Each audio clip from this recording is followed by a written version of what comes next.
अस्सलाम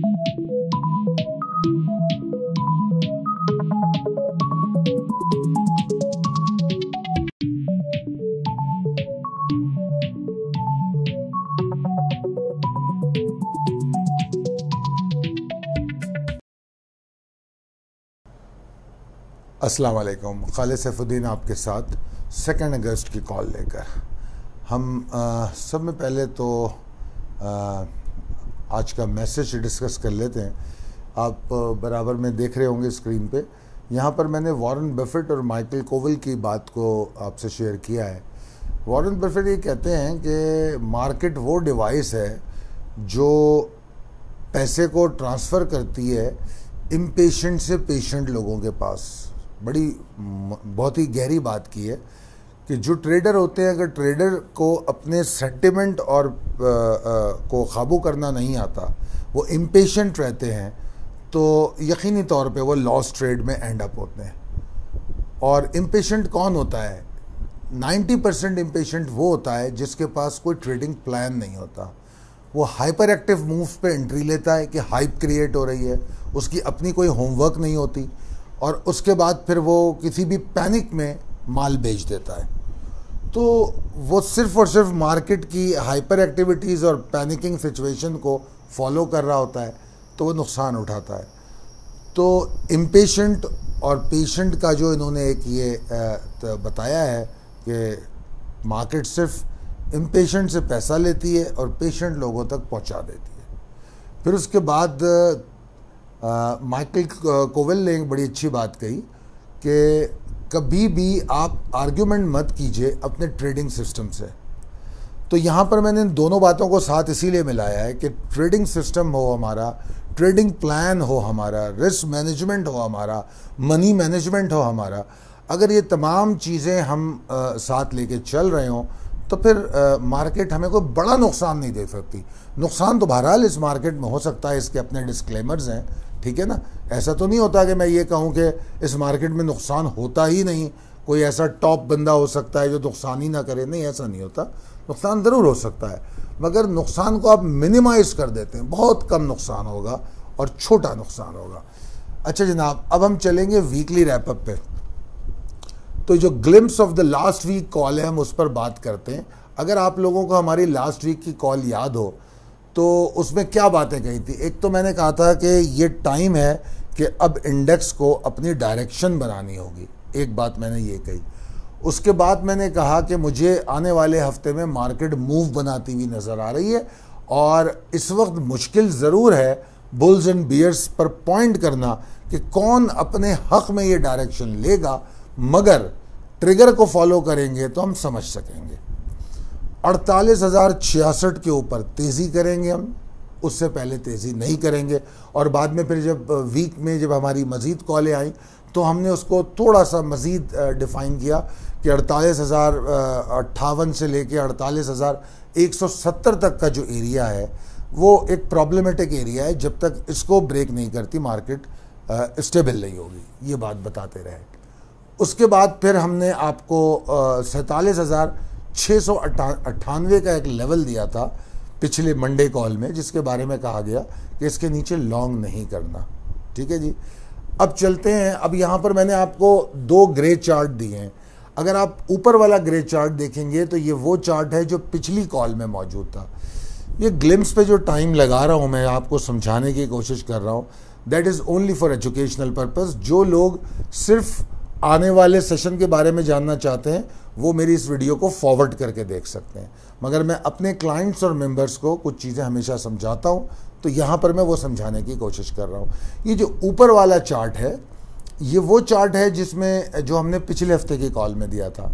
उसमें आपको एक सेलिंग थ्रेड बताया गया था कहाँ पे होगा, और एक आपको ये बताया गया था कि मार्केट स्टेबल कहाँ होती है।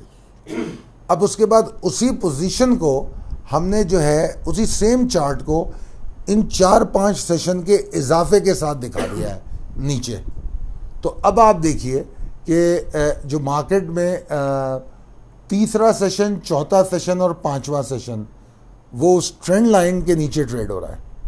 देख सकते हैं आप, प्रेशर वाज़े तौर पे इस बात को इस्टेब्लिश कर रहा है कि ये जो छोटा सा ब्रेकआउट था जो 47,033 तक जाने की बात करेगा वो मार्केट ने ले लिया। और फिर हमने देखा मार्केट ने 47,033 और 46,939 तक का जो एरिया था उसको टेस्ट भी किया। मार्केट का हाई देखेंगे आप तो 47,931 है। व्हाट डज इट मीन कि मार्केट 48,000 को नहीं छू सकी। अगर आप मंडे, ट्यूसडे, वेडनेसडे इस तरह वीक की कॉलें देखें तो आपको पहले 931, 925 के लेवल से डराया गया कि कम से कम इसके ऊपर जाना चाहिए, फिर 860 के लेवल से डराया गया, फिर उसके बाद 817 के लेवल से डराया गया, फिर आखिर में आपको 715, 688 के लेवल से डराया गया। तो रोज़ाना आपको वो जगह बताई जा रही थी कि जो मार्केट का हाइपर मूव का मैक्सिमम पोटेंशियल है वो कहाँ तक होगा। तो बड़ा आसान हो जाता है शॉर्ट ऑन स्ट्रेंथ करना अगर आप इन चीज़ों को समझ रहे होते हैं। अब आप आगे चलें और देखें कि मार्केट ने जो जुमे को जो मूव किया। अच्छा, जुमे की मूव से पहले मैं आपको एक और चार्ट दिखाना चाहता हूँ। बड़ा इंटरेस्टिंग चार्ट है। जब मैं एनालिसिस कर रहा था तो मैं इसको देख रहा था तो मैंने सोचा कि आप लोगों के साथ शेयर करूँ। ये सीखने की चीज़ें हैं तो मैं सिर्फ आप लोगों के साथ फॉर लर्निंग पर्पज़ ये शेयर कर रहा हूँ। मैंने मार्केट की रेंज बाउंड मूव को चार्ट पे दिखाने की कोशिश किया है और ये सितंबर 2020 से जुलाई 2021 तक की जो मूव्स हैं उनका है। तो ज़रा देखिए आप कि कैसी रेंज में मार्केट चलती है, कैसे ब्रेकआउट लेती है, ब्रेकआउट लेने के बाद कैसा मूव करती है, फिर दोबारा रेंज में मार्केट चलती है, फिर क्या होता है। तो अगर आप ये देखेंगे तो आपको अपने तौर पर भी मार्केट को समझने में आसानी होगी। तो मेरा मशवरा है कि इस चार्ट को ज़रूर गौर करें। अब आ जाते हैं जुम्मे के सेशन पे। जुम्मे के सेशन में 47,715, 688 के बारे में बता दिया गया था कि मार्केट खुलेगी 490 के पास और फिर मार्केट जो है 715 तक, 688 तक जा सकती है। मगर हम मार्केट को बिलीव नहीं करेंगे जब तक ये 715, 688 के ऊपर सर्वाइव ना करे और मार्केट हाई बनाती है 47,642 का। तो what does it mean? Market is not stable. और फिर मिड डे कॉल में नमाज से पहले मैंने आपको ये अपडेट कर दी कि मार्केट फेल हो चुकी है, उसके ऊपर नहीं ट्रेड कर रही, तो लिहाजा अपना नया स्टॉप लॉस 47,490 के नीचे तो लाजमी लगा लें। ये बात मैंने आपको बता दी। और मेरे ख्याल में जो क्लोजिंग थी वो 490 से ऊपर ही की थी नमाज से पहले।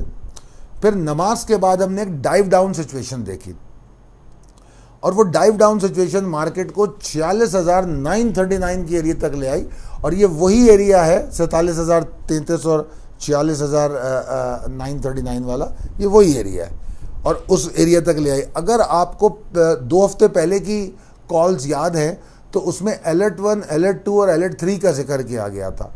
तो मार्केट ने अलर्ट 1 को कंप्लीट किया जो उसका एग्जॉस्शन पीरियड था और वो पूरा करेक्शन उसने ले ली 47,033 तक की। ठीक है, अनफॉर्चुनेटली मार्केट की क्लोजिंग अच्छी नहीं है। मार्केट ने हालांकि पहले दिन जब उसने लो लिया तो रिकवरी भी ली, उसके बाद रिकवरी भी ली, मगर मार्केट इतनी रिकवरी नहीं ले सकी। That was almost a dead cat bounce. अगर आप मार्केट के उन लेवल्स को देखें जो हमारा पहला जो सेशन था जो मार्केट नीचे गिरी तो उसका अगला सेशन मार्केट 47,000 को टेस्ट करके अच्छी ऊपर आके क्लोज हुई, 300-350 पॉइंट की रिकवरी ली। मगर उसके बाद अगला सेशन जिसको हम ज़्यादातर लोगों ने कोविड से क्रेडिट कर दिया, नीचे चले गए मार्केट। इसमें कोई शक नहीं कि कोविड एक थ्रेट है मार्केट के लिए और कराची में जिस तरीके का लॉकडाउन लगाया गया है उस लॉकडाउन से जो माशी सरगर्मियां हैं वो मुतासर होती हैं यकीनी तौर पे, उसका इकॉनमी पे असरअंदाज भी होगा वो है। मगर इसमें अहम बात ये थी जो मैं पिछले दिनों से भी समझाने की कोशिश कर रहा था कि ट्रेंड वीक है। आप मुझे कोई एक फंडामेंटल ट्रिगर बता दीजिए, कोई एक सेशन बता दीजिए जिसमें पावर ऑफ बुल्स नजर आता हो। तो सेंटिमेंट तो स्ट्रांग हो ही नहीं रहे थे बुल्स के हक में। अब ऐसी सूरत में एक नेगेटिव खबर आती है, ये क्या, ये तो कोविड की खबर है, कोई दूसरी खबर भी आती जो पॉलिटिकल या इकोनॉमिक हमारे जो मैनेजर्स हैं उनके हवाले से आ जाती, तब भी मार्केट ने ऐसे ही गिरना था क्योंकि मार्केट ट्रिगर ढूंढ रही थी, नेगेटिव ट्रिगर। सेंटिमेंट वीक थे, नेगेटिव ट्रिगर ढूंढ रही थी और कोविड का ट्रिगर उसके लिए काफ़ी हो गया। ऐसा नहीं है कि कोविड से मार्केटें क्रैश हो रही हैं, कोई मार्केट क्रैश नहीं हो रही कोविड से, दुनिया की कोई मार्केट क्रैश नहीं हो रही। मैं आपको पहले भी बता चुका हूं, मार्च 2020 की, मार्च 2020 की आई बिलीव मेरी वीडियो मौजूद है मेरे चैनल पर, आप देख सकते हैं कि उस वक्त मैंने ये बात बताई थी कि कोविड में वर्क फ्रॉम होम करेंगे हम, चीज़ें चलती रहेंगी, लोग महदूद हो जाएंगे, अनएम्प्लॉयमेंट होगा, मगर बहुत सारी कॉरपोरेशंस आपके सामने हैं अर्निंग के एतबार से। जो रिजल्ट सीज़न आया, कोई ऐसा रिजल्ट सीज़न तो नहीं आया कि मैं कहूँ कि जी बड़ी बर्बादी हो गई और सब कुछ बैठ गया, आपने मार्केट को ऊपर नीचे होता देखा, मार्केट ने नॉर्मल मूव्स लिए हैं, तो कोई अनोखी बात नहीं हुई। और अभी भी कोविड के साइकिल्स हैं, ठीक है ना। अभी अल्लाह ने चाहा तो कराची इस साइकिल से निकलेगा और फिर कराची बेहतरी की तरफ जाएगा, हमारे लॉकडाउन भी खुलेंगे, तो 10 से 15 दिन, मे बी 20 दिन हम और मुश्किल के देखेंगे और अल्लाह ने चाहा तो अल्लाह हम पे रहम फरमाएगा और हम इससे बाहर निकल आएंगे। तो 15 दिन में मार्केट ने तबाह तो नहीं हो जाना, खुदा न ख्वास्ता, तो ऐसी कोई बात नहीं है। हाँ, पैनिक क्रिएट होता है। और मैंने सब में पहले वॉरेन बफेट साहब की जो बात बता दी इम्पेशेंट और पेशेंट की, मैं आमतौर पे ऐसे ही मैसेज देने की कोशिश करता हूँ जो मौजूदा मार्केट के साथ सिमिलैरिटी रखते हो। तो बहरहाल ये तो डिटेल थी। अब अगर आप सेलिंग देखें तो फॉरेन इन्वेस्टर की ज़बरदस्त सेलिंग, लोकल इन्वेस्टर भी सेलिंग कर रहा है। अगर आप, जो कि ये मंथ भी ख़त्म हुआ है, जुलाई क्लोज हुआ है, तो जनवरी से लेकर जुलाई तक 7 महीने में फॉरेन इन्वेस्टर्स गोरा माल बेचता हुआ नज़र आया। ये अगर हम अभी देखें तो जैन से लेकर जुलाई तक कंटिन्यू माल बिक रहा है, सेलिंग है सिर्फ। मगर ये कोई थ्रेटनिंग इंडिकेटर नहीं है मेरे लिए, क्योंकि मैं कई दफ़ा आप लोगों को ये बात बता चुका हूँ कि हमारे पास 4 मुसलसल साल हैं ऐसे जिसमें गोरे ने माल बेचा और हमारी मार्केट ऊपर गई है, ठीक है ना। तो ये कोई ज़रूरत ऐसी बात नहीं है कि मैं कहूँ कि वो माल बिक गया तो बस मार्केट में बड़ी प्रॉब्लम आ गई। बहुत कुछ होता है, इन्वेस्टर एक मार्केट से पैसा निकालता है, दूसरी जगह लगाता है, नए लोग आते हैं, नए फंड्स इन्वेस्ट कर रहे होते हैं, म्यूचुअल फंड्स, हमारे लोकल फंड्स जो है वो इन्वेस्ट कर रहे होते हैं, तो कोई परेशानी की बात ख़तई तौर पे नहीं है। अच्छा जनाब, तो हमने जुमे का सेशन भी डिस्कस कर लिया। जुमे के सेशन को थोड़ा सा जो रैपअप भी हमने कर लिया कि हम मिड डे में कॉल में भी आपको जो अपडेट दे चुके थे और उसके बाद फिर हमें कोई सरप्राइजिंग सूरत हाल नज़र नहीं आई। अब डिस्कस कर लेते हैं आने वाले हफ्ते और आने वाले सेशन को, possibilities and strategies as per technical chart. देखिए जनाब, सब में पहले बात तो ये है कि जो जुमे का जो दूसरा हाफ था, उसकी जो आगाज़ था वो काफ़ी डरावना था, परेशान कुन था, इसमें कोई शक नहीं, और उसके बाद क्लोजिंग भी कुछ अच्छी नहीं थी। अब देखने की बात यह है कि जो सूरत हाल जिसके साथ मार्केट बंद हुई है, तो मार्केट अपने अलर्ट 1 के सपोर्ट के पास बंद हो गई है। मार्केट की क्लोजिंग क्या आ रही है? मार्केट की क्लोजिंग जनाब आ रही है 47,055, ठीक है जी। और 47,055 कौन सा लेवल है? वही 47,033 वाला। तो मार्केट बिल्कुल उस अलर्ट 1 के ट्रिगर पे खड़ी हुई है, तो अगर उसको नहीं संभाल पाती तो ऑब्वियसली उसने नीचे जाना है। तो हमने यहाँ पर बताया 46,985, इसके नीचे ट्रेड करके मार्केट नीचे की तरफ चलती रहेगी। इसी पेस से, जो पेस आप देख चुके हैं, इससे थोड़ी कम हो सकती है, मगर बहरहाल बियर्स का प्रेशर रहेगा। मार्केट को 47,182 से लेकर 47,045 तक गेज कोई आपने ऑप्टिमिस्टिक रह के नहीं करना। उसकी वजह यह है कि इस एरिया में ये तकरीबन 150 पॉइंट बनते हैं, इस एरिया में ट्रैप होने के चांसेस बहुत हैं, हाइपर बिगनिंग मिल सकती है।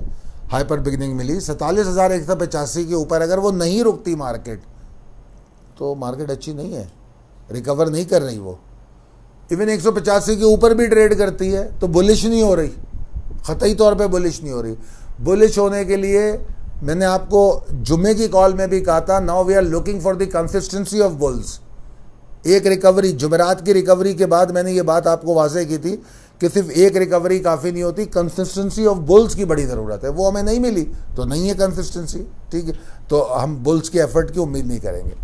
तो लिहाजा ट्रैप नहीं होना आपने। 47,185 और 47,045 के बीच में अगर मार्केट ट्रेड करती है करने दें, एग्जॉस्शन को समझ सकते हैं, तलाश कर सकते हैं, तो वहाँ पर शॉर्ट ऑन स्ट्रेंथ कीजिए। और 46,985 के नीचे मार्केट ट्रेड करे तो सीधे सीधे बेयरिश रहिए। स्क्रिप्ट कॉल में काफ़ी काम मैंने कर दिया है और मैं स्क्रिप्ट कॉल पे आपको इंशाल्लाह अपडेट भी करूँगा। तो कुछ स्टॉक मैंने ऐसे देखे हैं जो मतलब बावजूद प्रेशर के इनको बाय करना चाहिए। जुमे की कॉल में भी मैंने खास तौर पे एक स्टॉक के बारे में कहा था जस्ट बाय, और उस दिन भी परफॉर्म किया उसने जुमे को। और भी एक दो स्टॉक है जुमे को, आपको याद है ना, इंट्राडे कॉल में कोई ख्याल में 6-7 स्टॉक थे जो शॉर्ट टर्म ट्रेड के लिए थे। उस हालत में परफॉर्म भी किया है, कुछ स्टॉक ने टारगेट भी अचीव किए हैं। सिर्फ हमारी एक रिक्वेस्ट थी कि लेके बैठना नहीं है, प्रॉफिट टेकिंग करनी है। ये बात मैंने जुमे को समझाई थी स्क्रैप अपडेट में कि माल को छोड़े फिर मिल जाएगा। तो अगर आपने मेरी वो बात मानी है तो आपको जुमे को भी माल मिला और इंशाल्लाह मंडे को भी मिल जाएगा, कोई प्रॉब्लम नहीं है। समझदार लोगों ने जुमे को बाइंग नहीं की, ज़रूरत भी नहीं थी। इतना प्रेशर है, क्या ज़रूरत है, कर लेंगे मंडे को बाय। 46,985 के नीचे ट्रेड होगा, आराम से बाय करेंगे। एक्यूमुलेशन उसी तरह चलेगी। फ़र्क क्या पड़ेगा? फ़र्क पड़ेगा जो स्प्लिट कर रहे हैं हम अपनी बाय लॉट्स को, हम उसके बारे में फैसला करेंगे कि अगर अलर्ट 1 से अलर्ट 2 में मार्केट एंटर हो गई है तो हम अलर्ट 2 के मेजर सपोर्ट्स पे अपनी टारगेट करेंगे बाइंग को। जो हम 5,000 अलर्ट 1 एरिया में बाय कर रहे थे, अब वहाँ पर हम 2,000 बाय करेंगे, 1,500 बाय करेंगे, और हम अलर्ट 2 की तरफ 3,000 और 4,000 को फोकस करेंगे। तो एक्यूमुलेशन की स्ट्रेटजी को अमेंड करेंगे। जुमेरात को मेरे मैसेज में अमेंडमेंट की बात थी कि learn to amend your strategy as per the market sentiment. खास तौर पे मैं ऐसा ही मैसेज देने की कोशिश करता हूं जैसी मार्केट चल रही होती है, ताकि आप लोग समझ सकें।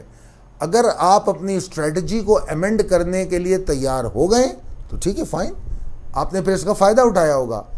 आपको बहुत पुश किया था मैंने जुमे की कॉल में कि मार्केट 490 के पास खुलेगी, उतना ऊपर जाएगी, फिर 715 तक जाएगी, माल ज़रूर बेचना, ख़ास तौर पे समझाया था।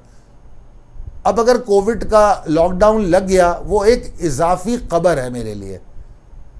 उस इजाफी खबर से क्या हुआ कि मार्केट को अगर 100 पॉइंट एग्जॉस्ट करना था या 200 पॉइंट एग्जॉस्ट करना था तो उसने 400 पॉइंट एग्जॉस्ट कर लिया।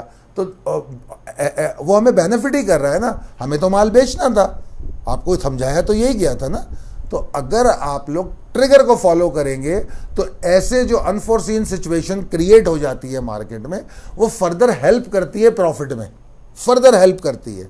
तो जिन लोगों ने जुमे की कॉल को with its full context follow किया है तो उन्होंने जुमे की गिरावट में फ़ायदा उठाया है। अच्छा जनाब, मैंने एक मैसेज इसमें और दिया है कि मैं इस वक्त मार्केट को सिर्फ medium to long term stocks and investors के लिए रिकमेंड करता हूं कि वो इसको फोकस करें। आपको पता है ना मेरा मीडियम टर्म कितना है, मेरा लॉन्ग टर्म कितना है। मेरा लॉन्ग टर्म कोई साल, 2 साल, 3 साल का नहीं है, आप लोग अच्छी तरह जानते हैं ये बात। तो मैं सिर्फ मीडियम टू लॉन्ग टर्म वालों को वो कर रहा हूँ रिकमेंड, और आप उसको ज़रूर फोकस कीजिएगा। एक्यूमुलेशन में के स्ट्रेटजी में अमेंडमेंट की बात की है, एक्यूमुलेशन को रोकने की बात नहीं की है। मार्केट के अंदर ऑप्टिमिज्म मेरा बरकरार है। मैं मार्केट को ना कोई क्रैश होते खुदा ना ख्वास्ता देख रहा हूँ, ना तबाह होते देख रहा हूँ। मार्केट का ये नेचुरल बिहेवियर है। मार्केट ऊपर भी जाती है, नीचे भी आती है, कौन सी अनोखी बात है।